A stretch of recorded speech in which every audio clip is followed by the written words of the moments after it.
गुरबख्श रावत जी आप सबके जाने पहचाने पार्षद होते हैं सेक्टर 27, जिसमें आज का ये कार्यक्रम वैसे जी परिचित हैं, लेकिन फिर भी मैं उनका परिचय देना चाहूँगा। सेक्टर 38, 39 और 40 में जब भी कभी करने हो स्वागत है और आपको व्यवस्था हो जाएगी स्थान की। तो ये उनका साहित्य प्रेम है जो उन्होंने हमें आशीष प्रदान किया, उसी दिशा में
का परिचय देना मैं मेरी जिम्मेदारी समझता हूँ।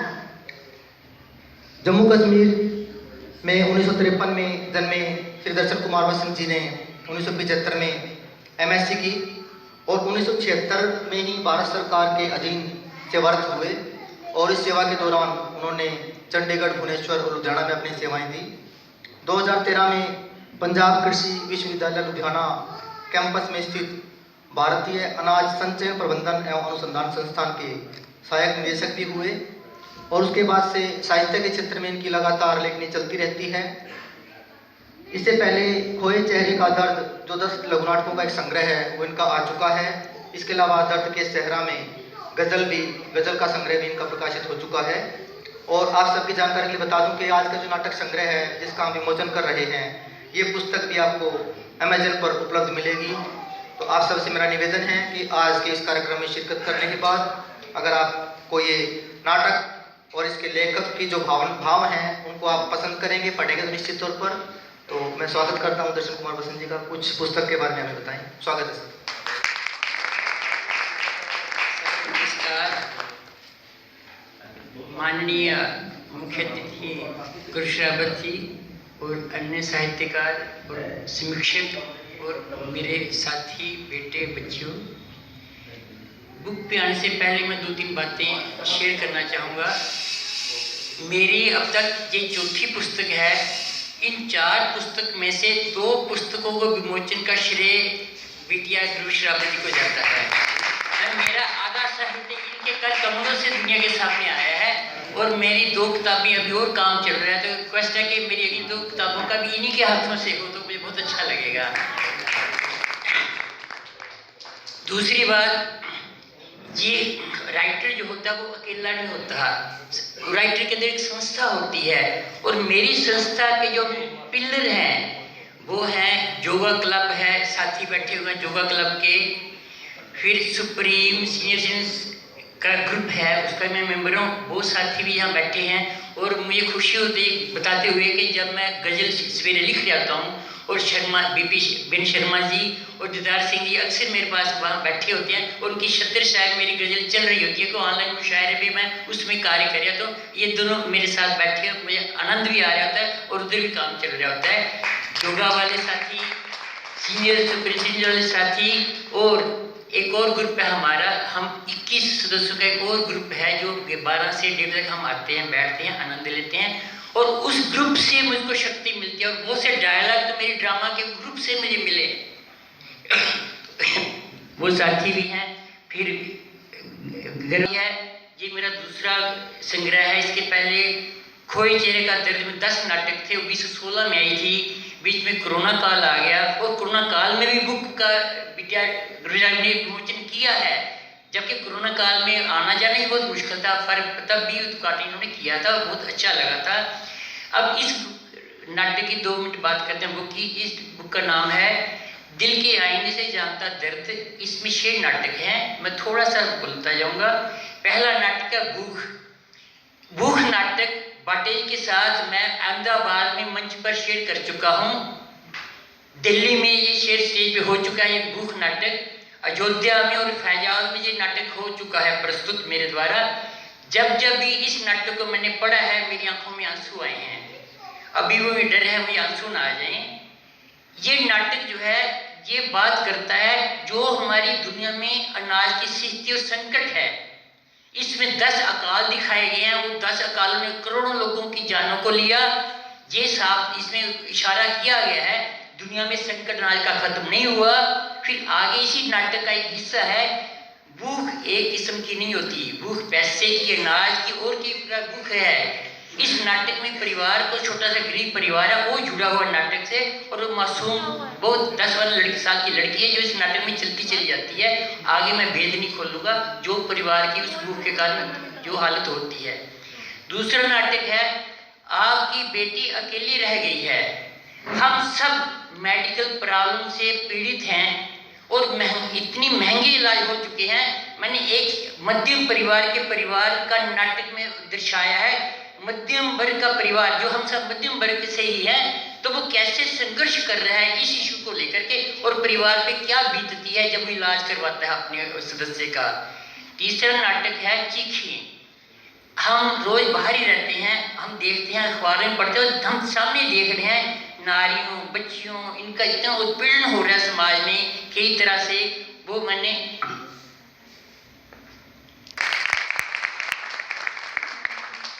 बहुत बहुत धन्यवाद सर।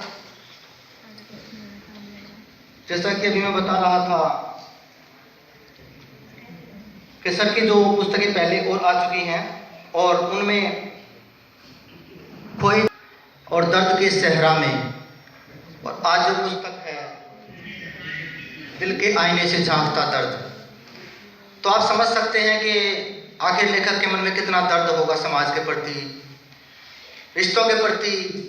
और क्योंकि एक साहित्य को समाज का दर्पण इसलिए कहा गया है क्योंकि वो दूसरों के दुखों में भी किसी तीसरे की समस्या का समाधान निकालने की कोशिश करता है। तो ऐसा ही कार्य किया है सर ने। तो इनकी जो इन्होंने दर्द को लेकर के इन्होंने 3 पुस्तकों में शामिल किया है दर्द राइट सिस्टर को। तो किसी लेखक ने कहा है कि पीर की सिसकी सुनी, पीर की सिसकी सुनी तो आंख का पानी पिलाया, दर्द बेघर था उसे अपने बड़े दिल में बसाया। दर्द बेघर था, तो इस बेघर दर्द को लेकर जब अपने दिल में बसाता है तो समाज को न जाने कितने ही दर्दों से बचाने की कोशिश करता है। और क्योंकि पुस्तक जो है वो नाटक का एक संग्रह है, कविताओं को तो कोई भी पढ़ देता है, सुना देता है, उनके भावों को फिर भी हम समझ जाते हैं, लेकिन नाटक के भावों को समझने के लिए उसका मंथन बहुत आवश्यक है। अगर मंथन में कुछ कोताही रह जाए तो कहीं न कहीं भाव पथभ्रमित हो जाते हैं। पुस्तक विमोचन का हमसे जोरदार ताली से स्वागत किया जाए।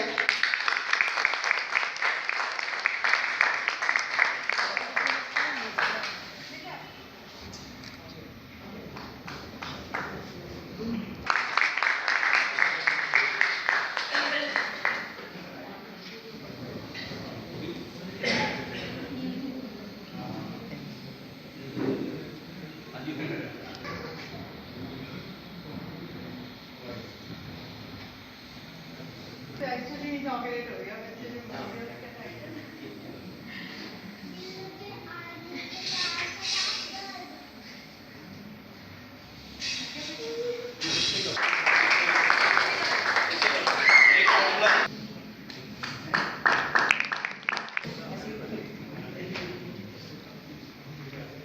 बहुत बहुत बधाई। पुस्तक के लेखक श्री लेखक का होता है, पता नहीं होता दुनिया के किस कोने में। को मेरा बहुत बहुत धन्यवाद कि आप यहाँ पे आमंत्रित किए गए।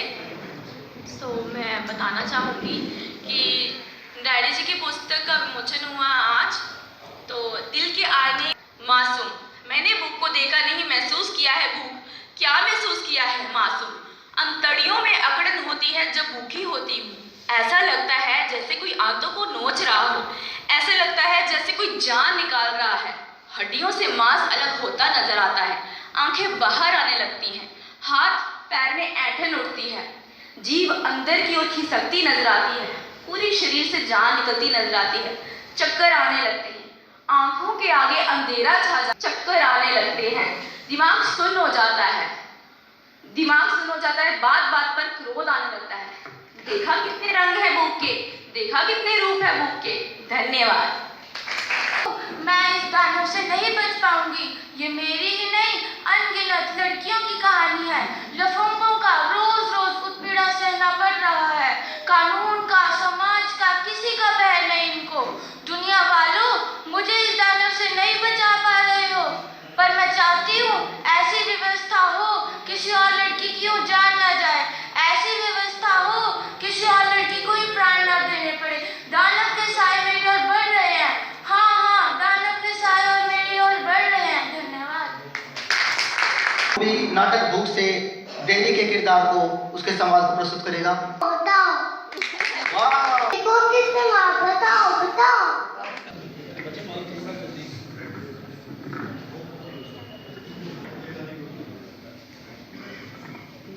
यहाँ सभी प्रस्तुत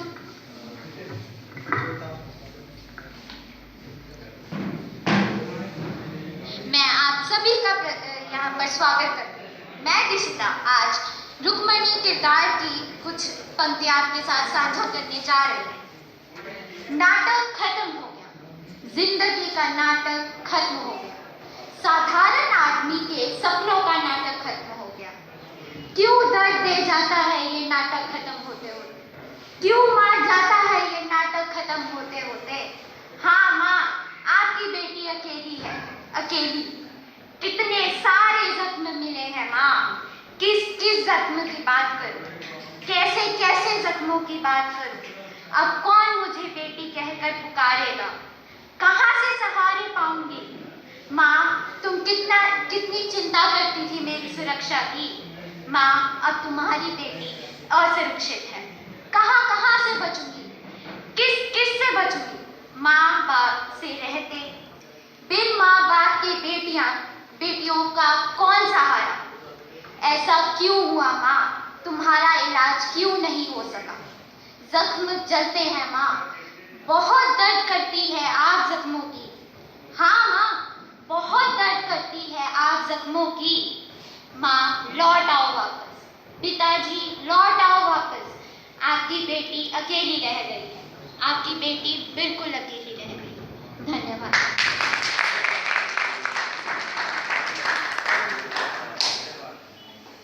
बहुत बहुत धन्यवाद। इसी क्रम में हम आगे बढ़ते हैं। काशिनी कालरा हमारे पीछे है, लंच टू। मैं ज्योत्सना हूँ, मेरा चेहरा देखो पूरी तरह जल चुका है। हाँ, दुनिया वालों, मेरा चेहरा पूरी तरह जल चुका है। बहुत खूबसूरत चेहरा था मेरा, पर एक दुष्ट ने तेजाब डालकर इसको जला दिया। क्या कसूर था मेरा। बस 5 साल की सजा मिली उसे, और मुझे सजा मिल रही है पूरी उम्र भर तिल तिल कर मरने की। घुट घुट कर जी रही हूँ मैं। क्या इंसाफ है दुनिया का, कैसा इंसाफ है समाज का। क्या हर एक को उसके चेहरे के साथ जीने का हक नहीं। मुझसे मेरा चेहरा क्यों छीन लिया गया, क्यों क्यों क्यों।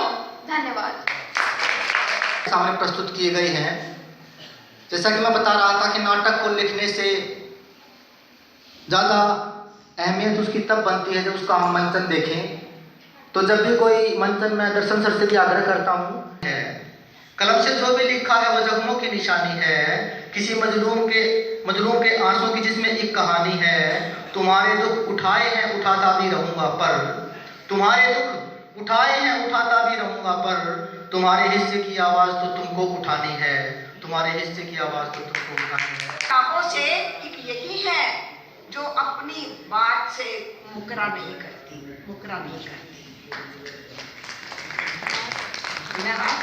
हुए और 2013 में पंजाब कृषि विश्वविद्यालय लुधियाना कैंपस में स्थित केंद्रीय सरकार के भारतीय अनाज संचयन प्रबंधन एवं अनुसंधान संस्थान से सहायक निदेशक के पद से सेवानिवृत्त कवि दर्शन कुमार जी वर्षन का यह है दिल के आईने से झांकता दर्द दूसरा नाटक संग्रह और तीसरी पुस्तक है।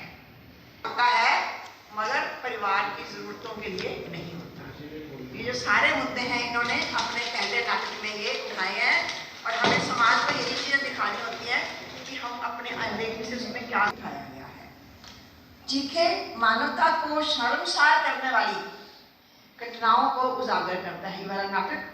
यह नाटक नारी पर होने वाले अत्याचार, भ्रूण हत्या, छोटी छोटी बच्चियों की भी असुरक्षित हैं, दहेज का दानव, कानून वालों के अपमानजनक सवाल, अगर कोई वो मुद्दा उठाता भी है तो कानून क्या क्या सवाल करता है, और तेजाब का प्रयोग, प्रबंधकों की लापरवाही की कहानी है।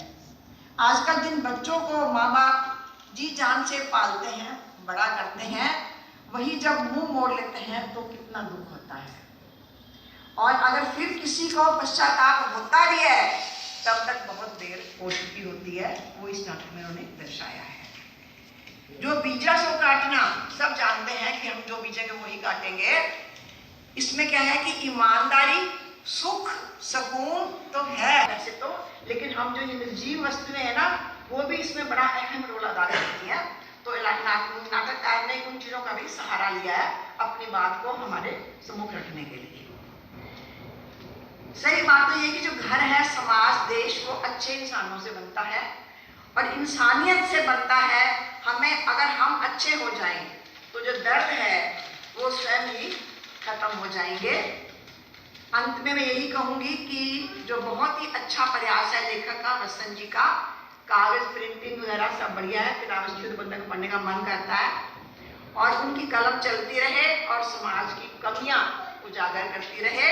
यह किताब पढ़कर कोई अगर हम में से अपनी एक दो कमियां भी सुधार ले तो लेखक की लेखनी सफल हो जाएगी। अपने ही मुख मियाँ मिठू नहीं बनता जो, देश हित को ही निज हित बतलाता है। अपने ही मुख मियाँ मिठू नहीं बनता जो, देश हित को ही निज हित बतलाता है। लेखनी से देश वाली पीड़ा लिखता ही नहीं, पीड़ा से उबारने की राह दिखलाता है। और अच्छे को अच्छा व बुरे को बुरा बताए सदा, होकर निडर सही छवि दर्शाता है। और मन चेतना को राष्ट्र चेतना से जोड़ ले जो, मेरे मत से तो वही कवि कहलाता है। मेरे मत से तो वही कवि कहलाता है। और ऐसे कवि हमारे बीच मौजूद हैं जिनका नाम होता है दर्शन कुमार वसंत जी। अब हम आगे बढ़ते हैं समीक्षा के इस कार्य में और मैं बुलाना चाहूँगा श्री SK खोसला जी को। मुख्य मेहमान मैडम प्रभाष रावत जी, दर्शन कुमार जी, जिन्हों की अज असी किताब से डिस्कशन कर रहे हैं, इन्हों की ऑर्गेनाइजेशन के अहदेदार तो बाकी भैनों ते भरावो, अज बहुत ही सुनहरी मौका साडे लिए कि किताब से डिस्कशन करने का। अज एक होर सुनहरी मौका भी आ कि अज साडे विच श्री गुरु रविदास जी का जन्मदिन आ, जिहड़े बहुत बड़े समाजिक सुधारक थे। शायद उन्होंने इंस्पायरेशन के नाल ही दर्शन लाल जी ने अज समाज के बारे सानू दस्सिया। एक किताब के विच भैन गुरगानी जी ने दस्सिया 6 नाटक और रीली भावुकता के नाल असीं भर जाते हैं जिस वीडियो असीं देखते हैं। और इस किताब लिए मैं पहला तो दर्शन कुमार जी को बहुत बहुत मुबारक देना, जिन्होंने ये किताब अपने हृदय के अभ्यास तो लिखी है। दर्शन कुमार जी को तो असीं पहलों तो जानते हैं, साडे फंक्शन के विच भी आउंदे आ, वो जिस वेले भी असीं करते हैं सानूं डोनेट भी करते हैं। पर ये अज जब किताब पढ़ के देखा कि ये किस तरह संसार के दुख लैके अपनी दिल के विच दुख लैके अज सारे संसार के विच तुर रहे हैं और लाइट दिखाते जा रहे हैं। जब असीं ब्रीफ के विच ही टाइम मिलिया थोड़ा, पर फिर भी उन्नी की गल करांगे। जब असीं इस किताब को देखते हैं, ये 6 नाटक, बहुत सारे दे विच काल्पनिक एक्टर, वो इन्होंने बड़ी उत्ते उठ के गल की है भी कोई हिंदू नहीं, कोई सिख नहीं, कोई मुसलमान नहीं, कोई ईसाई नहीं, कोई ये नहीं वो नहीं। पहली गल इन्होंने भुख के बारे की ਭੁੱਖ ਦੇ ਬਾਰੇ ਵਿੱਚ ਬੜੀ ਡਿਟੇਲ ਦੇ ਵਿੱਚ ਲਿਖਿਆ ਇਹਨਾਂ ਨੇ, ਕਿੱਦਾਂ ਇੱਕ ਬੱਚੀ ਆਪਣੇ ਘਰ ਦੇ ਵਿੱਚ ਕਾਗਜ਼ ਦੇ ਟੁਕੜੇ ਤੇ ਗੱਤਾ ਖਾ ਕੇ ਆਪਣਾ ਜੀਵਨ ਨਿਰਵਾਹ ਕਰਦੀ ਹੈ। ਤੇ ਜਦ ਸਕੂਲ ਦੇ ਵਿੱਚ, ਜਿਨ੍ਹਾਂ ਸਕੂਲਾਂ ਦੇ ਵਿੱਚ ਅੱਜ ਬਹੁਤ ਸਾਰਾ ਲਿਟਰੇਚਰ ਦੇਖ ਰਹੇ ਆ ਵੀ ਆਹ ਹੋ ਗਿਆ, ਉਹ ਹੋ ਗਿਆ, ਸਾਨੂੰ ਨਿਊਟ੍ਰੀਸ਼ਨਮੈਂਟ ਲਈ ਆਹ ਕਰਨਾ ਪੈ ਰਿਹਾ, ਉੱਥੇ ਜਦ ਵੇਲੇ ਟੀਚਰ ਪੜ੍ਹਾ ਰਿਹਾ ਆ ਉਹ ਕੁਐਸਚਨ ਕਰਦਾ ਆ ਵੀ ਹੁਣ ਬੱਚੋ ਹੁਣ ਹੋਰ ਦੱਸੋ ਕੁਛ। ਉੱਥੇ ਬੱਚੀ ਇਹ ਖੜੀ ਹੁੰਦੀ ਆ ਤੇ ਕੁਐਸਚਨ ਕਰਦੇ ਆ ਤੇ ਇਹ ਕਹਿੰਦੀ ਮੇਰਾ ਵੀ ਕੁਐਸਚਨ ਹੈਗਾ, ਮੇਰਾ ਵੀ ਇੱਕ ਕੁਐਸਚਨ ਹੈਗਾ ਆ। ਲੇਕਿਨ ਉਹ ਕਹਿੰਦਾ ਦੱਸੋ। ਹੁਣ ਬੱਚੀ ਦੇ ਪਹਿਲਾਂ ਉਹਨੇ ਕੁਐਸਚਨ ਪੁੱਛਿਆ, ਇਹ ਟੀਚਰ ਨੇ ਕੁਐਸਚਨ ਕੀ ਆ, ਕੁਐਸਚਨ ਕਹਿੰਦੀ ਹੈ ਉਹਨੇ ਦੇਖਿਆ ਕਿ ਬੱਚੀ ਦੇ ਕੱਪੜੇ ਠੀਕ ਨਹੀਂ ਹੈ, ਕੀ ਹੈ ਕੀ ਨਹੀਂ, ਕਿੱਥੇ ਕੰਮ ਕਰਦੀ ਆ, ਮੇਰੇ ਵਾਲੇ ਕੱਪੜੇ ਆ। ਕੁਐਸਚਨ ਤਾਂ ਉਹਨੇ ਕਹਿੰਦੀ ਮੇਰਾ ਕੁਐਸਚਨ ਭੁੱਖ ਦਾ ਹੈ। ਉਹਦੇ ਜਿਹੜੇ ਨਾਲ ਸਾਡੇ ਵਰਗੇ ਲੋਕ ਹੁੰਦੇ ਆ ਉਹਨਾਂ ਨੇ ਭਜਾ ਦਿੱਤਾ। ਕੋਈ ਕੁਐਸਚਨ ਉਹਦਾ ਆਨਸਰ ਕੋਈ ਨਹੀਂ ਹੈਗਾ, ਜਿਹੜੇ ਕਿਤਾਬ ਦੇ ਵਿੱਚ ਲਿਖਿਆ ਆ ਆਨਸਰ ਕੋਈ ਨਹੀਂ ਹੈਗੀ ਉਹ ਬੱਚੀ ਦੇ ਕੁਐਸਚਨ। ਬੱਚੀ ਅੱਗੇ ਚੱਲ ਜਾਂਦੀ ਆ, ਅੱਗੇ ਬੜੇ ਜਿੱਦਾਂ ਦੱਸਿਆ ਵੀ ਆ, ਦਰਸ਼ਨ ਲਾਲ ਜੀ ਨੇ ਦੱਸਿਆ ਵੀ 10 ਤਰ੍ਹਾਂ ਦੇ ਕਾਲ ਦਿਖਾ ਲਏ ਇਹਨਾਂ ਨੇ, ਕਾਲ ਨੀਂਦ ਤੇ ਡਰਾਟ। ਇਹਦੇ ਨਾਲ ਪਾਵਰ ਦੀ ਭੁੱਖ, ਪੈਸੇ ਦੀ ਭੁੱਖ, ਹਵਸ ਦੀ ਭੁੱਖ। ਪੈਸੇ ਦੀ ਭੁੱਖ ਅਸੀਂ ਜਾਣਦੇ ਹਾਂ ਕਿੱਦਾਂ ਅੱਜ ਸਾਡੇ ਹਿੰਦੁਸਤਾਨ ਦੇ ਰਾਨੀ ਮੁਆਨੀ ਵਰਗੇ ਜਿਹੜੇ ਲੋਕ ਆ ਜਿਨ੍ਹਾਂ ਦਾ ਪਤਾ ਹੀ ਨਹੀਂ ਹੈਗਾ ਕਿੱਥੇ ਪੈਸਾ ਆ, ਔਰ ਇਹ ਭੁੱਖ ਦੇ ਬਿਨਾਂ ਲੋਕ ਮਰ ਰਹੇ। ਇਸੇ ਤਰ੍ਹਾਂ ਦੋਸਤੋ ਪੈਸਾ ਜਿਹੜੀ ਹਵਸ ਆ ਸਾਡੀ, ਹਵਸ ਦੇ ਨਾਲ ਵੀ ਇਹਨਾਂ ਨੇ ਦੱਸਿਆ ਵੀ ਕਿੱਦਾਂ ਹਵਸ ਦੇ ਨਾਲ ਲੋਕ ਅੱਬਾ ਕਰਦੇ ਕਰਦੇ ਆਪਣੇ ਹਵਸ ਦੇ ਲਈ, ਜਿਨ੍ਹਾਂ ਦੇ ਕੋਲ ਪੈਸਾ ਆ, ਇੱਧਰ ਉੱਧਰ ਤੁਰੇ ਫਿਰਦੇ ਆ ਔਰ ਸਾਡੇ ਸਮਾਜ ਦੇ ਉੱਤੇ ਕਲੰਕ ਬਣੇ ਹੋਆ। ਉਹ ਸਾਡੇ ਸਮਾਜ ਨੂੰ ਇੱਕ ਕਲੰਕ ਦੇ ਤੌਰ ਤੇ ਅਸੀਂ ਉਹਨਾਂ ਨੂੰ ਦੇਖਦੇ ਹਾਂ। ਅੱਗੇ ਸਾਡਾ ਇਹਨਾਂ ਨੇ ਸਿਸਟਮ ਦੱਸਿਆ ਘਰ ਦਾ। ਘਰ ਦੇ ਵਿੱਚ ਫਾਦਰ ਆ ਸ਼ਰਾਬ ਪੀਂਦੇ, ਘਰ ਦੇ ਵਿੱਚ ਫਾਦਰ ਸ਼ਰਾਬ ਪੀਂਦੇ ਆ। ਦੱਸੋ ਕੀ? ਉਹ ਕਹਿੰਦਾ ਮੇਰੀ ਸ਼ਰਾਬ ਦੀ ਮਜਬੂਰੀ ਆ। ਜਦੋਂ ਤੋਂ ਕੁਐਸਚਨ ਕੀਤਾ ਉਹਦੀ ਬੀਵੀ ਨੇ ਵੀ ਸ਼ਰਾਬ ਦੀ ਮੇਰੀ ਮਜਬੂਰੀ ਆ। ਆਪਾਂ ਅੰਦਾਜ਼ਾ ਲਾ ਸਕਦੇ ਸਾਰੇ ਜਾਣੇ ਇੱਥੇ ਬਹੁਤ ਬੁੱਧੀਜੀਵੀ ਬੈਠੇ ਆ ਵੀ ਸ਼ਰਾਬ ਦੀ ਵੀ ਮਜਬੂਰੀ ਹੋ ਸਕਦੀ ਕਿਸੇ ਦੀ। ਔਰ ਉਹ ਜਦ ਸੁਪਨੇ ਦੇ ਵਿੱਚ ਬੱਚੀ ਉਹਦੀ ਪੁੱਛਦੀ ਆ ਤੇ ਉਹਨੂੰ ਡੰਡੇ ਮਾਰੇ ਫਿਰ ਮੈਨੂੰ ਅੱਧੀ ਰੋਟੀ ਦੇ ਦਿਓ, ਅੱਧੀ ਰੋਟੀ ਉਹ ਭੁੱਖੀ ਆ ਵੀ ਮੈਨੂੰ ਅੱਧੀ ਰੋਟੀ ਦੇ ਦਿਓ। ਉਹਦੇ ਡੰਡੇ ਮਾਰੇ ਆ, ਉਹਦੇ ਖੂਨ ਨਿਕਲਿਆ ਆ। ਅਲਟੀਮੇਟਲੀ ਦੋਸਤੋ ਮੈਂ ਬਹੁਤ ਹੀ ਬਲੀਵ ਦੇ ਵਿੱਚ, ਕਿਉਂਕਿ ਹੋਰ ਵੀ ਅੱਛੇ ਆਏ ਨੇ ਜਿੰਨਾ ਚਿਰ ਅਸੀਂ ਡਿਸਕਸ ਨਹੀਂ ਕਰਾਂਗੇ ਆਪਣੇ ਸਮਾਜ ਦੇ ਨਾਲ, ਉਹਨਾਂ ਚਿਰ ਕਿਤਾਬਾਂ ਲਿਖਣ ਦਾ ਕੋਈ ਫਾਇਦਾ ਨਹੀਂ ਹੁੰਦਾ ਹੈਗਾ। ਉਹ ਬੱਚੀ ਭੁੱਖ ਦੇ ਨਾਲ ਮਰ ਜਾਂਦੀ ਆ, ਉਹਦੀ ਮਾਂ ਚੁੱਪੀ ਕਰਦੀ ਆ। ਉਹਦਾ ਜਵਾਬ ਵਾਲੀ ਕੌਣ ਆ? ਅੱਜ ਦੇਖੋ ਦੋਸਤੋ, ਜਦ ਅਸੀਂ ਹਿੰਦੁਸਤਾਨ ਦੀ ਗੱਲ ਕਰਦੇ ਹਾਂ ਤਾਂ ਸਾਡਾ ਭੁੱਖ ਦਾ ਇੰਡੈਕਸ ਕਿੱਥੇ ਹੈਗਾ? ਸਾਡੇ ਵਿੱਚ ਬਫਰ ਸਟਾਕ ਹੈ, ਜਿਹੜੀ ਮੈਂ ਪਹਿਲਾਂ ਵੀ ਗੱਲ ਕੀਤੀ ਆ। ਇੰਨਾ ਅਨਾਜ ਪਿਆ ਸੰਭਾਲਿਆ ਨਹੀਂ ਜਾਂਦਾ ਹੈ। ਰੇਲਵੇ ਸਟੇਸ਼ਨਾਂ ਤੇ ਰੁਲਦਾ ਪਿਆ ਆ, ਸਟਾਕ ਐਫਸੀਆਈ ਦੇ ਸਟਾਕ ਭਰੇ ਪਏ ਆ। ਪਰ ਸਾਡੀ ਬਦਕਿਸਮਤੀ ਆ, ਇਹ ਸਾਡਾ ਇੰਡੈਕਸ ਹੈਗਾ ਆ। ਸਾਨੂੰ ਇਹਦੇ ਵਿੱਚ ਵਿਚਾਰ ਕਰਨਾ ਚਾਹੀਦਾ ਜਦ ਅਸੀਂ ਭੁੱਖ ਦੇ ਉੱਤੇ ਬੈਠੇ। ਇਸੇ ਤਰ੍ਹਾਂ ਦੋਸਤੋ ਮੈਡੀਕਲ ਕੀ ਆ, ਸਮਝੌਤਾ ਕਰਦੇ ਆ। ਹੁਣ ਕੁੜੀ ਜਿਹੜੀ ਆ ਮੈਰਿਜੇਬਲ ਏਜ ਤੇ ਆ, ਉਹਨਾਂ ਦੀ ਕੁੜੀ ਮੈਰਿਜੇਬਲ ਏਜ ਤੇ ਆ, ਸਮਝੌਤਾ ਕਰਦੇ ਆ ਦੋਨੋਂ ਹਸਬੈਂਡ ਵਾਈਫ ਕੇ ਮੈਰਿਜ ਪਹਿਲਾਂ ਕਰਨੀ ਆ ਜਾਂ ਇਲਾਜ ਪਹਿਲਾਂ ਕਰਨਾ ਹੈ। ਅਲਟੀਮੇਟਲੀ ਇਹ ਫੈਸਲਾ ਹੋ ਗਿਆ। ਕੁੜੀ ਨੇ ਆਪਣੇ ਆਪ ਨੂੰ ਸਰੈਂਡਰ ਕੀਤਾ ਕਿ ਨਹੀਂ ਮੈਰਿਜ ਇਲਾਜ ਕਰਨਾ ਹੈ। ਪਰ ਫਿਰ ਅੱਗੇ ਜਦ ਇਲਾਜ ਕਰਨਾ ਆ ਤਾਂ ਜਦ ਡਾਕਟਰ ਸਾਹਿਬ ਦੇ ਕੋਲ ਜਾਂਦੇ ਆ 8 ਲੱਖ ਦਾ ਬਿੱਲ ਬਣਾ ਕੇ ਦਿੰਦੇ ਡਾਕਟਰ ਸਾਹਿਬ। ਜਦ 8 ਲੱਖ ਦਾ ਬਿੱਲ ਦੇ ਦਿੱਤਾ, ਐਡਮਿਟ ਕਰ ਲਿਆ, ਫਿਰ ਆਉਂਦੇ ਆ ਡਾਕਟਰ ਸਾਹਿਬ, ਫਿਰ ਫੈਸਲਾ ਕਰਦੇ ਆ ਕਿ 3 ਲੱਖ ਹੋਰ ਪਈ ਜਾਣ। ਹੁਣ ਸਮੱਸਿਆ ਪੈ ਗਈ, ਪੈਸਾ ਹੈ ਨਹੀਂ, ਇੰਨਾ ਸਮੱਸਿਆ ਪੈ ਗਈ ਆ। ਮਦਰ ਬਿਮਾਰ ਪਈ ਆ, ਅੰਦਰ ਪੈਸਾ ਬਾਹਰ ਨਹੀਂ ਹੈਗਾ। ਕੁੜੀ ਉਹਨੇ 2 ਲਫ਼ਜ਼ ਲਿਖੇ ਉੱਥੇ ਇਹਨਾਂ ਨੇ ਕਿਤਾਬ ਦੇ ਵਿੱਚ ਜਿਹੜੇ ਵਰਣਨ ਕੀਤੇ ਆ। 2 ਲਫ਼ਜ਼ ਆ ਬੜੇ ਚੁੱਭਣ ਵਾਲੇ ਲਫ਼ਜ਼ ਦਿਲ ਨੂੰ ਹੈਗੇ ਆ।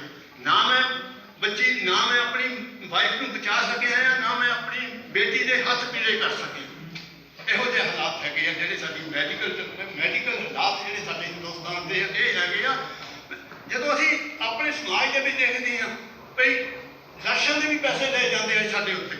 ਜਿੱਥੇ ਵੀ ਅਸੀਂ ਜਾਂਦੇ ਹਾਂ ਕਿਤੇ ਕਿਤੇ ਪੈਸਾ ਇਹਨਾਂ ਦੇ 8 ਲੱਖ ਰੁਪਏ ਨਾਲ ਇਲਾਜ ਨਹੀਂ ਹੋਇਆ ਉਹਦਾ, ਉਹਦੀ ਵਾਈਫ ਦਾ 8 ਲੱਖ ਰੁਪਏ ਨਾਲ ਇਲਾਜ ਨਹੀਂ ਡਾਕਟਰ ਨੇ ਕੀਤਾ। ਅੱਜ ਆਪਾਂ ਦੇਖਦੇ ਹਾਂ ਭਈ ਜਿਹੜੇ ਪ੍ਰਾਈਵੇਟ ਸੈਕਟਰ ਦੀ ਮੈਂ ਗੱਲ ਕਰ ਰਿਹਾ ਹੁਣ, ਕਿਉਂਕਿ ਜਿੰਨਾ ਤੱਕ ਅਸੀਂ ਕੰਪੇਅਰ ਨਾ ਕਰਾਂਗੇ ਚੰਡੀਗੜ੍ਹ ਖੁੱਲਿਆ ਲੋਕਾਂ ਨੂੰ ਪ੍ਰਾਈਵੇਟ ਸੈਕਟਰ ਦੇ ਵਿੱਚ ਜਾਣਾ ਪੈਂਦਾ ਜਿੱਥੇ ਲੱਖਾਂ ਦੇ ਵੀ ਪੈਸੇ ਲਏ ਜਾਂਦੇ ਆ। ਜਦ ਅਸੀਂ ਇਸ ਕਿਤਾਬ ਦੀ ਗੱਲ ਕਰਦੇ ਹਾਂ ਤਾਂ ਸਾਨੂੰ ਨਾਲ ਸਮਾਜ ਦੀ ਗੱਲ ਵੀ ਕਰਨੀ ਪੈਂਦੀ ਹੈ ਵੀ ਕਿਹੜੇ ਸਮਾਜ ਦੇ ਵਿੱਚ ਰਹਿੰਦੇ ਆ। ਦੋਸਤੋ ਮੈਂ ਬਰੀਫ ਦੇ ਵਿੱਚ ਗੱਲ ਅਗਲੀ ਕਰਨੀ ਹੈ ਕਿ ਉਹ 6 ਹੈਗੇ ਆ। ਪ੍ਰਬੰਧਕਾਂ ਨੇ ਟਾਈਮ ਥੋੜਾ ਦਿੱਤਾ ਹੈ, ਜੇ ਟਾਈਮ ਜ਼ਿਆਦਾ ਹੁੰਦਾ ਤਾਂ ਹੋਰ ਗੱਲ ਕਰਦੇ। ਇਹਦੇ ਵਿੱਚ ਉਹਦੀ ਜਦ ਵੇਲੇ ਜਵਾਨ ਹੁੰਦੀ ਬੇਟੀ ਸਾਡੀ, ਉਸ ਵੇਲੇ ਜਿਹੜਾ ਉਹਦਾ ਮੂੰਹ ਜਿਹੜਾ ਮੂੰਹ ਆ ਉਹਦੇ ਤੇ ਤੇਜ਼ਾਬ ਸਿੱਟ ਕੇ ਉਹਦਾ ਕਾਲਾ ਪੀਲਾ ਮੂੰਹ ਕਰ ਦਿੱਤਾ ਜਾਂਦਾ, ਜਿਹੜੀ ਉਹਦੀ ਕਿਤਾਬ 'ਚ ਭਾਵੇਂ ਉਹਨੂੰ ਸਜ਼ਾ ਵੀ ਹੋ ਜਾਂਦੀ ਆ, ਪਰ ਜਿਹੜੀ ਕਿਤਾਬ ਜਿਹੜਾ ਤੇਜ਼ਾਬ ਸਿੱਟ ਕੇ ਸਜ਼ਾ ਕੀਤੀ ਆ ਉਹ ਸਾਰੀ ਉਮਰ ਲਈ ਉਹ ਬੇਟੀ ਭੁਗਤਦੀ ਆ ਸਾਡੀ। ਇਹ ਸਾਡਾ ਸਮਾਜ ਆ ਜਿਹਦੇ ਬਾਰੇ ਅੱਜ ਦਰਸ਼ਨ ਕੁਮਾਰ ਜੀ ਨੇ ਜਿਹੜੀ ਅੱਜ ਕਿਤਾਬ ਦੇ ਵਿੱਚ ਵਿਆਖਿਆ ਕੀਤੀ ਹੈਗੀ ਆ ਲੇਡੀ ਦੇ ਬਾਰੇ। ਹਾਲਾਂਕਿ ਸਾਨੂੰ ਉਹ ਲੇਡੀ ਦੀ ਹਾਲਾਤ ਭੁੱਲੇ ਨਹੀਂ ਹੈਗੇ। ਨਿਰਵਾਹ ਸੱਤਿਆਕਾਂਡ ਜਿਹੜੇ ਅਸੀਂ ਵੀ ਇੱਥੇ ਨਿਰਵਾਹ ਦੇ ਜਿਹੜੀ ਬੇਟੀ ਦਿੱਲੀ ਦੇ ਵਿੱਚ ਜਿਹੜਾ ਰੇਪ ਕੀਤਾ ਉਹਦੇ ਬਾਅਦ ਕਿਤੇ, ਹਾਲਾਂਕਿ ਉਸ ਵੇਲੇ ਵਰਮਾ ਕਮਿਸ਼ਨ ਬਣਿਆ, ਉਹਨੇ ਬੜੇ ਸੁਧਾਰ ਦਿੱਤੇ ਆ, ਪਰ ਸੁਧਾਰਾਂ ਦੇ ਬਾਅਦ ਵੀ ਦੋਸਤੋ ਖਾਸ ਨਸਾਂ ਘਟਨਾਵਾਂ ਸਾਨੂੰ ਭੁੱਲੀਆਂ ਨਹੀਂ ਹੈਗੀਆਂ।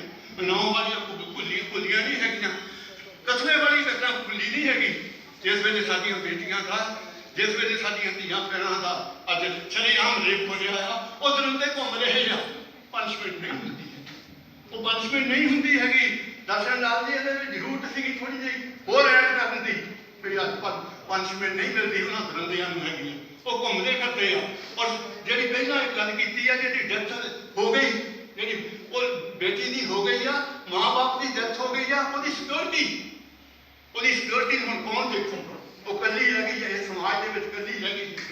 ਦੋਸਤੋ ਇਸ ਤਰ੍ਹਾਂ ਸਾਡੀ ਜਿਹੜੀ ਬੇਟੀਆਂ ਦੀ ਜਿਹੜੀ ਅੱਜ ਹਾਲਾਤ ਹੈਗੀ ਆ ਉਹ ਬਹੁਤ ਨਾਜ਼ੁਕ ਹੈਗੀ ਆ। ਨਾਜ਼ੁਕ ਦੇ ਨਾਲ ਨਾਲ ਭਾਵੇਂ ਕਾਨੂੰਨ ਬਹੁਤ ਬਣ ਗਏ, ਆਦੀ ਹੋ ਕੇ ਵੀ ਚੱਲ ਜਾਂਦੀ ਆ, ਫਿਰ ਵੀ ਉਹ ਸੁਖੀ ਨਹੀਂ ਦਿੱਤੀ ਹੈ। ਭਾਵੇਂ ਡੌਲੀ ਐਕਟ ਬਣ ਗਿਆ, ਡੋਮੈਸਟਿਕ ਐਕਟ ਬਣ ਗਿਆ, ਬੜੇ ਐਕਟ ਬਣ ਗਏ ਆ, ਪਰ ਸਾਡੀ ਬਦਕਿਸਮਤੀ ਆ।